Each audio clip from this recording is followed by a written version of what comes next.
it makes you realise the disparities there are between the men's and the women's games, and as well as the coverage of the games. I will be eternally grateful for those trailblazers and those women who paved the way for the next generation.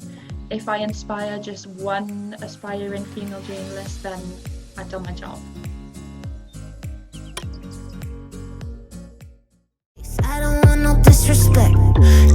No text on a check.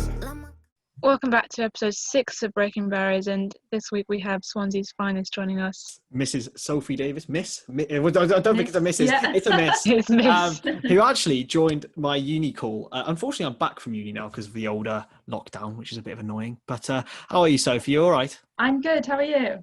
I'm good. And after that talk, I was like, you know what? Get on Breaking Barriers is a decent one. So we'll start it off, Sophie. So where did your love for sport come from? Because obviously you have to have it. Well, I've been a Swansea City fan for as long as I can remember. I think I went to my first match when I was about 4 years old, and that all came from my dad's love of football and my dad's love of Swansea City. And I first started getting interested working in the industry when I was about 16 years old, because I was just finishing my GCSEs, going into my A-levels, and I was doing geography, history, French and IT, and I couldn't really see myself working in any of those industries. So I was starting to think that I really need to start thinking now about my future plans, my university and career plans.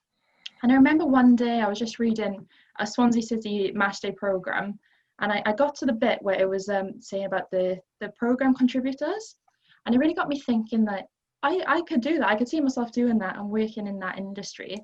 So I actually knew the player liaison officer at the club. So I asked him about the possibility of some work experience. And I came in for like a couple of press conferences and a week's work experience. And it just went from there. So I remember I stayed in touch with them for about a year, writing things for the programme and the website. And then when I started university in 2015, the head of media, Jonathan Wilshire, got in touch, and he said there was a voluntary role coming up as the sole media officer for Swansea City Ladies. So I did that for 3 years, and that just led to one thing after the next. And then in 2018, I started part-time there. And then that ran alongside my master's degree. And then I graduated from my master's last year, so then I started full-time there. So it's been a fairly slow process, but it was worth all the hard work, and I'm doing something I'm very passionate about and something I love, so it was worth it all. So you've had to kind of make the jump from the women's side to the men's side, and has that been sort of a process that's been tough? Have you faced any backlash, any sort of problems, roadblocks?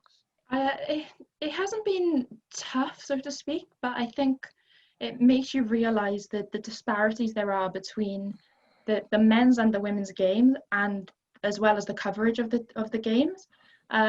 So I was the sole media officer initially at the ladies team, so I had to do everything. You know, on a match day I do the social media updates, the report, then I do the interviews and writing the features. So it gave me amazing experience, because it was all round experience really. I had no choice but to do everything myself. So I first started there in 2015, and when I started the ladies team, they were paying subs to play. So they are paying to play, where you have the first team are getting however many thousand a week. So it does make you think, but I think even since then, 5 years have passed, and it's in a much better position now than it was then.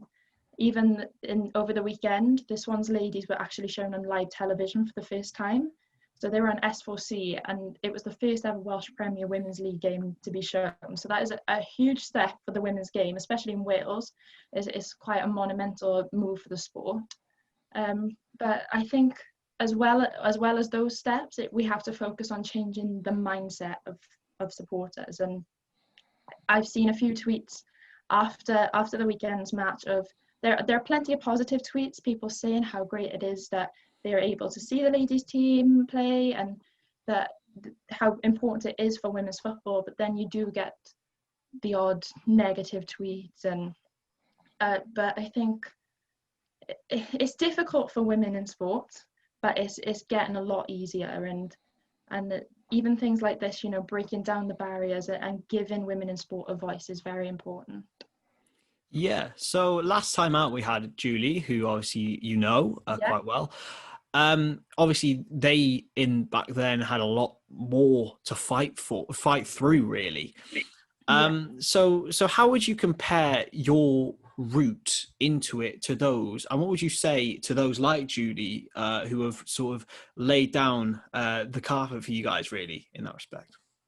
I think I'll be eternally grateful for those trailblazers and those women who paved the way for the next generation, because I think it was a lot more difficult, say 10, 20 years ago, for a woman in sport and a woman in football. They overcame those obstacles to make it an easier and more acceptable for women to work in that industry. So I think we have to be grateful to those women. But I think we can now make a difference, like they did in the previous generation, to make it an even nicer environment to work in for the next generation of females in the industry. You mentioned briefly before about kind of the response you get online and on social media, but specifically being in charge of having a direct line of communication with fans and also being a representative of the team. What kind of response have you got from people, particularly towards you, whether that's online or if it's directly in your job? I think through the club channels, they just assume it's a man, really. I think football fans just assume anyone managing a football club's account is a male. So I'm still in the early days of managing the accounts because we've had a little reshuffle in the departments recently. But I think they're still in the dark as to who the admin is. But on my own account, I've had a couple of tweets, like negative tweets, but you learn to just ignore them. And I watched your previous video with Laura Woods, actually, and I think her attitude to it, to just muting people, to just take the sting out of it, because they then don't get the attention that they're so desperately looking for. Yeah. So moving forward, what are your plans really for social media for Swansea City? Is there any sort of innovative things that you've got planned for the coming season? I think it's still early days in the season, and we're still obviously at strange times with all the COVID restrictions, and there's obviously things we'd like to do with fans, but as fans aren't allowed in and we don't know when they'll be allowed in, so we can't plan in that aspect.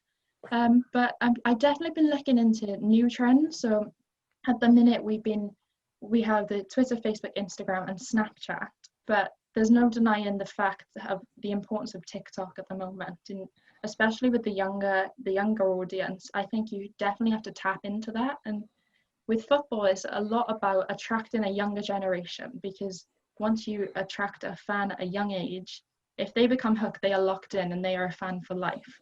So I think that it's definitely important to look at trends such as TikTok.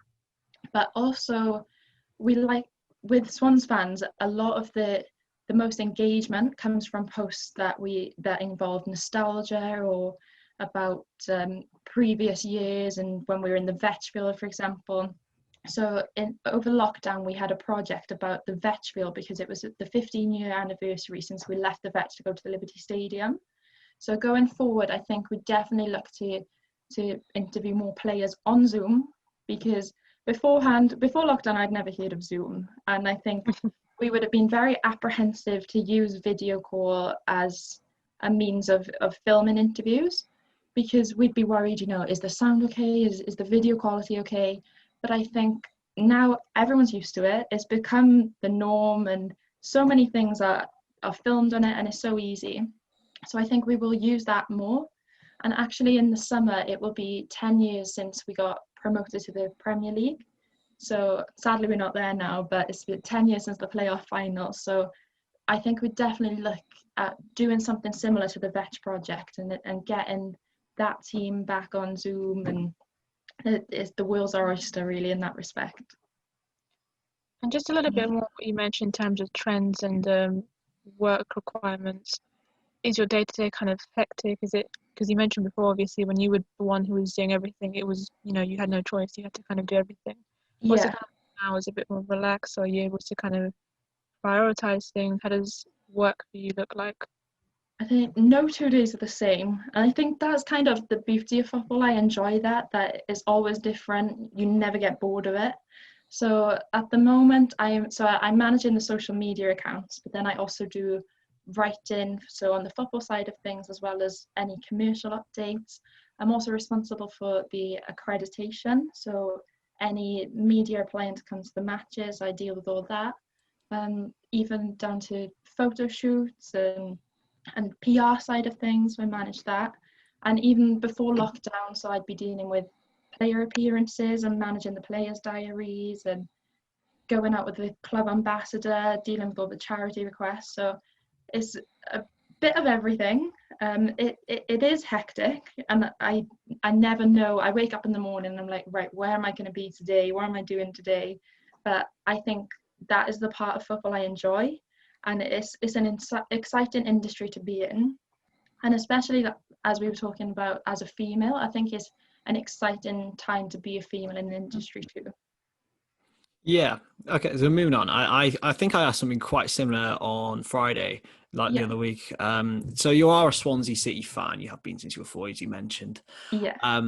So how much can you be partial, especially as you are running the club's account? Yeah. How much do you put your bias into it? I think If any. I think it's important to understand the fan's point of view. So I'm kind of in the perfect position for that, because I've been a fan for so long. I know what the fans want. I know the kind of content they enjoy. But I also need to be, kind of impartial and keep calm. And if it's an important game, like when we were in the playoff semi-finals back in July or whenever it was, I was just, obviously I was so excited because there was this prospect of us getting to the Premier League, and from a fan's point of view, my mind was going into overdrive, but I knew like I had to keep calm and continue the updates in a measured way. But I think a lot of my passion for the job comes from the fact that I was a fan, and that really does help me in a way too. And because I'm a Swans fan living in Swansea, all my family are Swans fans, I'm able to get input from them into what they would like to see on the social media platforms, what they'd like to see on the website, for example. So that input is really helpful, because it's kind of like market research, but from my own family. So I think it really does help, but you have to be careful that obviously when we lose, that's my team losing as well. So I'm feeling a bit down, but obviously you still have to keep your head up and remember that you have a job to do and keep professional. And you spoke again, obviously, of the fact that you do use social media to get fans to respond and to sort of give their opinion and feedback.